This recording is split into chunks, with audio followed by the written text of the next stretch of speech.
क्या कभी महसूस किया है कि आप अपने ही देश में जैसे कोई विदेशी हो? अजीब लगता है ना?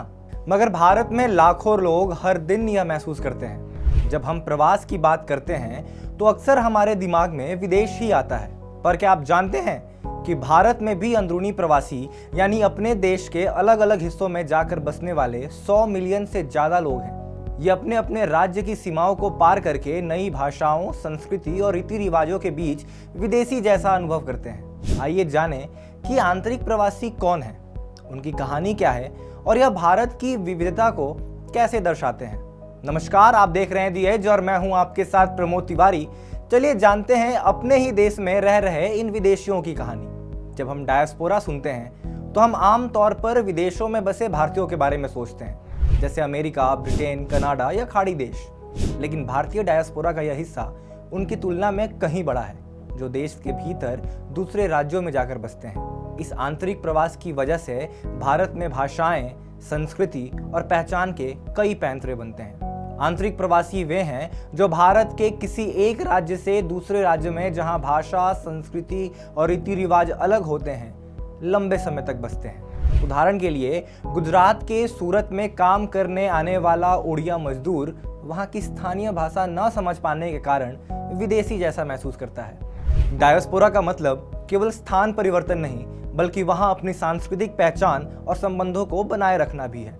ये लोग अपनी भाषा, त्योहारों, सांस्कृतिक रीतियों को अपने नए घरों में भी जीवित रखते हैं। संसद के आंकड़ों से पता चलता है कि तमिलनाडु के मदुरई में 60,000 से अधिक गुजराती भाषा बोलने वाले लोग हैं, जबकि वहां हालिया जनगणना में गुजराती प्रवासियों का जिक्र भी नहीं है। यह इतिहास और पारंपरिक व्यापार से जुड़ा पुराना प्रवास दर्शाता है। तमिल, मलयालम, पंजाबी, गुजराती, तेलुगु जैसी अनेक भाषाएं सिर्फ विदेशों में ही नहीं बल्कि भारत के अंदर भी बड़े आंतरिक प्रवासी समुदायों में बोली जाती है। तमिल और मलयाली भाषाएं अपने समूह के भीतर सबसे अधिक फैली हुई हैं। भारत के आंतरिक प्रवासियों में पुराने समूह हैं जो सदियों पहले व्यापार या अन्य कारणों से एक राज्य से दूसरे राज्य गए, जैसे गुजराती व्यापारियों का तमिलनाडु में बसना। वहीं नए प्रवासी आर्थिक कारणों से मेट्रो शहरों जैसे मुंबई, बेंगलुरु और दिल्ली में आकर रहते हैं। उदाहरण के तौर पर तेलुगु भाषी महाराष्ट्र और पश्चिम बंगाल में बड़े समूह में बसते हैं। साथ ही उनकी प्रसिद्धि विदेश में बसे समुदायों में भी है। परिवार, समुदाय और सांस्कृतिक संगठनों के माध्यम से यह आंतरिक प्रवासी अपनी भाषा और त्योहारों को संरक्षित करते हैं, जैसे बंगाली समुदाय में दुर्गा पूजा, मराठी मंडल में गणपति उत्सव और गुजराती समाज के कार्यक्रम। वहीं कुछ प्रवासी स्थानीय भाषा भी सीखते हैं और दोहरी पहचान बनाते हैं, जहां उनकी मूल भाषा भी सुरक्षित रहती है और वे स्थानीय संस्कृति का भी हिस्सा बन जाते हैं। जैसे अंतर्राष्ट्रीय प्रवास में नई पीढ़ी की भाषा और संस्कृति को लेकर संघर्ष होता है, वैसे ही आंतरिक प्रवास में भी ऐसा ही होता है। विदेशी कहे जाना कभी कभी तनाव और असहजता भी पैदा करता है।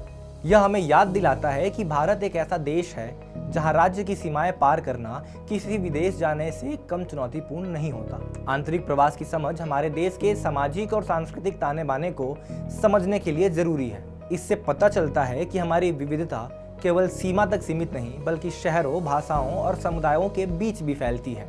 अक्सर आंतरिक प्रवास अंतर्राष्ट्रीय प्रवास के पहले कदम के रूप में कार्य करता है। जैसे मुंबई के गुजराती और केरल के मलयाली लोग आगे विदेशों में बसते हैं। तो हम भारत के प्रवासियों की बात करें तो सिर्फ विदेशों वाली डायस्पोरा ना सोचें। देश के अंदर बसने वाले विदेशी भी उतने ही महत्वपूर्ण हैं। उनकी कहानी देश की विविधता, सहिष्णुता और विकास की कहानी है।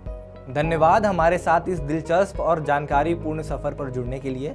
बने रहिए हमारे साथ, क्योंकि भारत की विविधता के और भी कई पहलू हैं जिन्हें जानना बाकी है। इस रिपोर्ट में इतना ही। देश और दुनिया की तमाम बड़ी खबरों के लिए देखते रहिए दी एज।